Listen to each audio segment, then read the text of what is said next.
Welcome to AfriHealth Presents Demystifying the NIH Grant Process webinar series. This series is designed to provide researchers, research administrators, and institutional partners with a structured understanding of the NIH grants landscape, alongside critical updates to funding policies that influence application preparation, eligibility, and compliance. Through expert-led sessions, participants will gain clarity on evolving requirements, including those affecting international collaborations, and strengthen their capacity to develop competitive NIH proposals. Good morning, good afternoon, good evening. My name is Unja Hayes. I'm a program officer in the Fogarty International Center at the U.S. National Institutes of Health. This is a re-recording of the NIH Funding Policy Update, What Applicants Need to Know presentation that took place as part of AfriHealth's NIH webinar series on March 25th, 2026. I am grateful to AfriHealth for this opportunity to re-record this session due to my technical failures during the initial presentation. With this opportunity to re-record, I'm going to take the liberty of providing more information on topics that I was unable to share initially. This presentation is structured in two parts. First, I will provide a brief introduction on how the NIH grants process works, including key roles, funding mechanisms, and how to identify funding opportunities. This presentation, or this part of the presentation, I should say, assumes the audience has a general familiarity with the NIH grants process. And because only 30 minutes has been allotted for session one, this introduction is not exhaustive at all. Instead, it will focus more on the gaps in knowledge that I've noticed even among experienced researchers over the years. Then I will highlight selected recent policy updates in the second section that may affect how you prepare and submit applications, particularly submissions later in 2026 and beyond. Before I begin, it is important to emphasize that this presentation is for informational purposes only. Please keep in mind that funding policies, processes, and programs are very detailed and can change quickly. While I will highlight key updates and concepts, this session does not replace the official guidance provided in notices of funding opportunities, commonly referred to as NOFOs, or related notices. Applicants are ultimately responsible for ensuring compliance with all instructions in the NOFO, as well as the SF 424 application guide. And this is particularly important because even small deviations from application requirements can affect review outcomes or eligibility. Okay, so now my presentation on a brief introduction to the NIH grant process. Before I begin, I would like to introduce you to commonly used acronyms here at the NIH. They will likely be a part of my presentation, and I hope that I define them in real time, but just in case, you will have this list that you can refer to.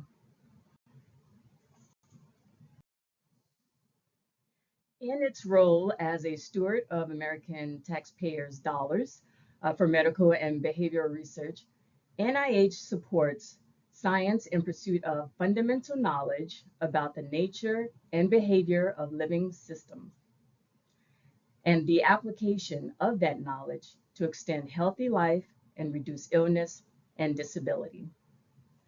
The NIH is the largest public funder of biomedical and behavioral research in the world.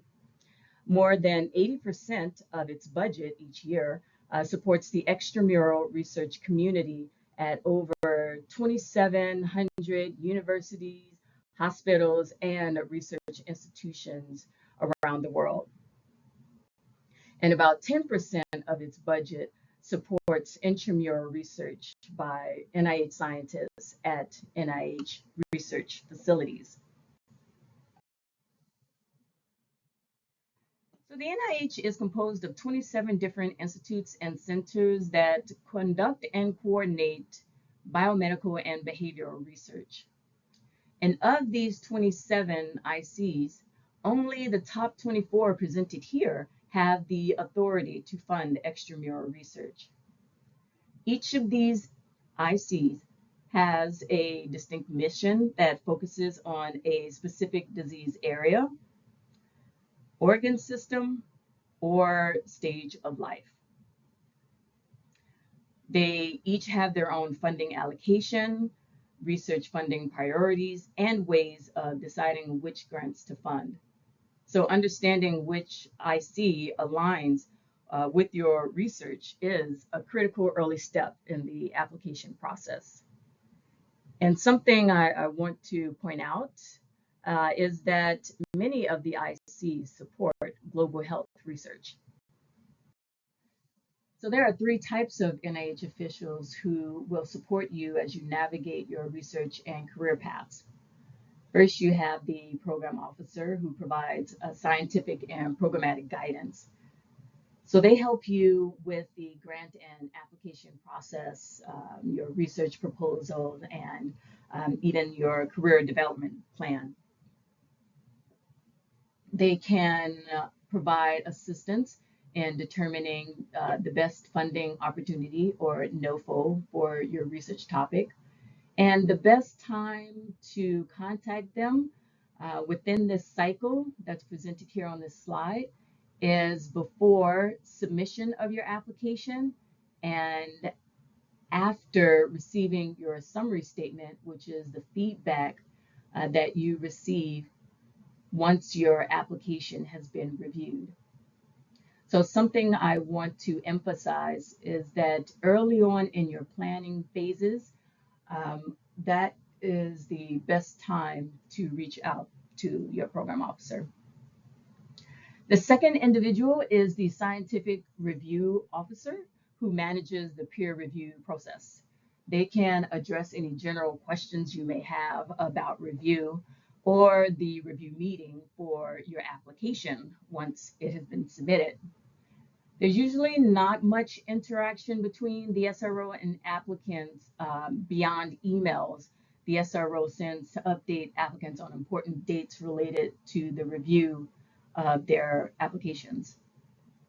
And it is best to contact them once your application has been submitted, but before the results from the review has been released.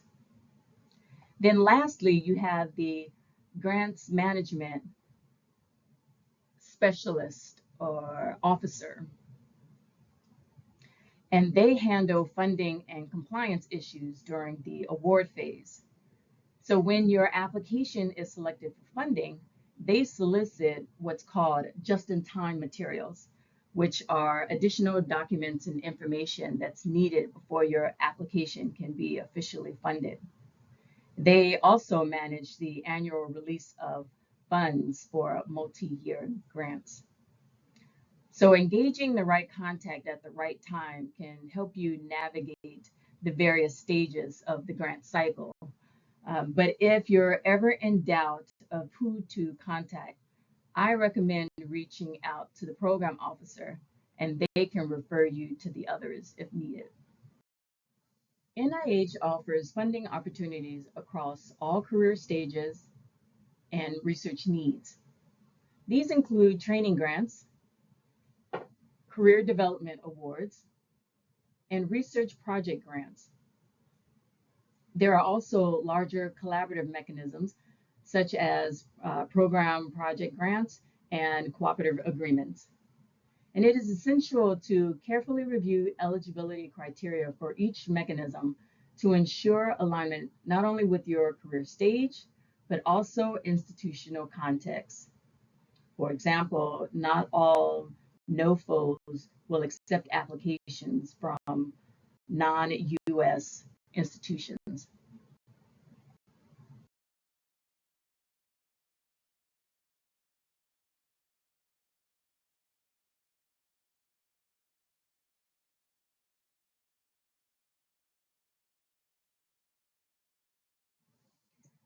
There are three types of NIH applicants: the early stage investigator, new investigator, or experienced investigator. An early stage investigator, or ESI, is an individual who has not been awarded an R01 or equivalent and is within 10 years of receiving their terminal research degree or completing their clinical training. One's ESI status can be extended for reasons such as childbirth, pandemic-related disruptions to research, or even active duty military service. And requests for extensions are considered on a case-by-case basis. A new investigator is someone who is more than 10 years out since completing their terminal degree or training and has not previously been awarded an R01 or equivalent grant. And an established investigator is one who has received an R01 grant. Another way to think of an established researcher is one who conducts independent research in an academic, industry, or government setting with independent research funding. And this individual has demonstrated high level of productivity and has a distinguished record of original contributions as a recognized leader and possibly mentor and role model in their research field. So an established investigator is someone who is capable of providing administrative and scientific leadership on a research grant. Now, it's important to know your status and keep it updated in RA Commons. ESI and new investigators can receive special attention at review and when it comes to funding decisions. So for example, R01 applications for new investigators, or I should say submitted from new investigators, are reviewed together and separate from R01 applications that are submitted by established investigators. Additionally, ICs may adjust funding priorities to increase the number of ESI grantees in their research funding pipeline. There are several tools that can help you identify the right funding opportunities for your research. You can conduct a simple internet search using NIH and keywords for the type of funding opportunities you're interested in. You can consult a program official in the IC that best aligns with your research interests. You also can visit the grants.gov funding website, where all NIH funding information has been consolidated. And you can visit the grants.gov website, which is actually the official source of NIH and all other US government funding opportunities. On the grants.gov website, you can search for active and expired funding opportunities. You can learn about potential funding opportunities known as forecasts, and even subscribe to be alerted of recently issued NOFOs and forecasts.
You may be wondering what's the point of having both grants.gov and the NIH Grants and Funding website if they both provide information on funding opportunities. Understanding that the entirety of the grant process can be overwhelming, NIH developed the NIH Grants and Funding website for all NIH grant-related information. Consolidated on this website are funding opportunities, known as NOFOs, policy guidance and compliance requirements, application instructions and forms, as well as training resources and FAQs. While grants.gov lists pending and published funding opportunities, the NIH Grants and Funding website provides context on how to apply, what NIH expects, and how applications are reviewed and managed. For those interested in finding funding opportunities for your research, I want to highlight a resource on the website called Find a Fit for Your Research. It allows applicants to explore priority research areas across the NIH, learn more about each NIH ICO that funds extramural research, identify relevant NOFOs, and match their research idea to appropriate NIH ICs. Through Find a Fit for Your Research webpage, you can access highlighted topics. Highlighted topics are priority research areas across NIH. You can learn what the ICOs are interested in funding.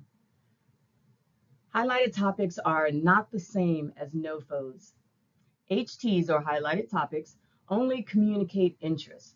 Once you find an HT that fits your research, you can then determine whether to apply through a general, also called a parent NOFO, or a more targeted NOFO identified on grants.gov or the NIH Grants and Funding website. And like forecasts, HTs can serve as a way to start conversations with program officials. While highlighted topics identify NIH's high-interest scientific areas, it's important to remember that NIH ICOs are interested in funding a wide range of research topics within their respective mission and general research priorities. As a result, you should explore a wide range of sources of funding information. Through the Find a Fit for Your Research webpage, you can find the NIH ICO profile pages for each of the funding ICOs. Each IC profile shares its mission and research priorities, funding opportunities it is leading, their IC-specific policies, and contact information to use to follow up. So through the NIH Grants and Funding website, you can also find this particular web page that allows you to easily search published funding opportunities using NIH-specific filters. But remember that for forecasts, you need to go to grants.gov. Lastly, if you are truly at a loss on where to begin, I recommend using the NIH Matchmaker. You can enter a draft of your abstract or specific aims, or even an abstract or specific aims that best captures your research interests, even if it's published by someone else. And Matchmaker will tell you which ICs best align with your research interests. This is a wonderful tool. As a quick recap, grants.gov provides access to opportunities. The NIH forecast allows you to plan ahead. And the NIH Grants and Funding website consolidates the policies, priorities, and tools, such as Matchmaker, needed to identify the best fit and submit a competitive application. When applicants use these resources strategically, they are better positioned to engage NIH staff early, align with funding priorities, and submit more competitive and responsive applications. Now we will transition to selected recent NIH policy changes. These updates are drawn from official NIH notices and reflect evolving requirements in areas such as application processes, research security, public access, and international collaborations. Highlighted in this list are those policies I think most impact this audience. It is important to regularly review NIH policy updates as these changes can directly impact application preparation and compliance. Historically, NIH maintained separate submission cycles for AIDS-related research with distinct due dates to prioritize urgent public health needs. However, a recent update to policy is the removal of dedicated AIDS application due dates. Beginning with applications reviewed in January 2027, which corresponds to application due dates on or after May 25th of this year, 2026, NIH will no longer accept applications submitted under separate AIDS due date cycles. AIDS-related applications must now be submitted using the standard NIH receipt dates or special receipt dates listed in the NOFO. Applicants should plan accordingly and use standard due dates moving forward. In an attempt to standardize researcher information across various U.S. agencies, NIH is implementing common forms for biosketches and current and pending support. These forms are linked to your ORCID ID and ERA Commons and will be required for applications due after May 2026. ScienceEV, or Science Expert Network Curriculum Vitae, is a tool that helps investigators manage and generate these documents efficiently by integrating data from multiple systems. The goal is to reduce administrative burden and improve consistency across federal applications. My recommendation is for all researchers to begin developing their biosketches and current and pending support documents using ScienceEV now because it's a new system and it may require some troubleshooting. So please do not wait until May to start developing your documents. Another important update is the introduction of research security training requirements. These requirements are part of broader federal efforts to enhance transparency and safeguard research integrity. It's important for applicants to review the specific NIH notice to understand who must complete the training and when it is required. So quickly, senior key personnel on NIH-funded projects, particularly those involved in international collaborations, will need to take this training. Your institution will need to ensure compliance because your AOR will have to certify that you completed the training. And this training may be required before an award is actually issued. NIH has updated the effective date for its public access policy. For manuscripts accepted for publication on or after July 1st of 2025, authors must submit their work to PubMed Central upon acceptance with no embargo on public access at the time of publication. Non-compliance can affect funding, including continuation awards, making it essential for investigators to understand and follow these requirements.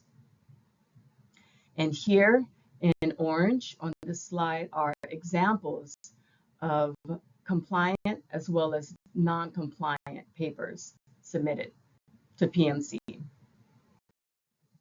The traditional grant structure consisted of a parent grant with subawards to support domestic or U.S. and foreign collaborators. However, this policy change has introduced a new grant structure to support international collaborations. And in addition to a new application structure, it also brings about a new activity code, the PF5.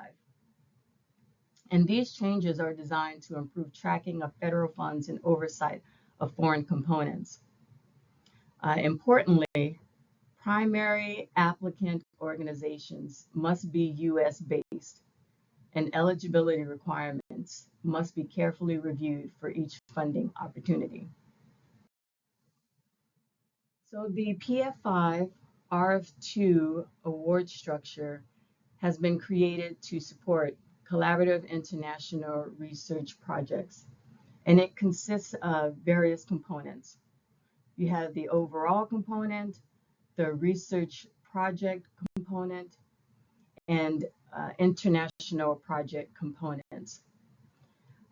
There is still the possibility of a subaward, but subawards are only allowed for U.S. institutions.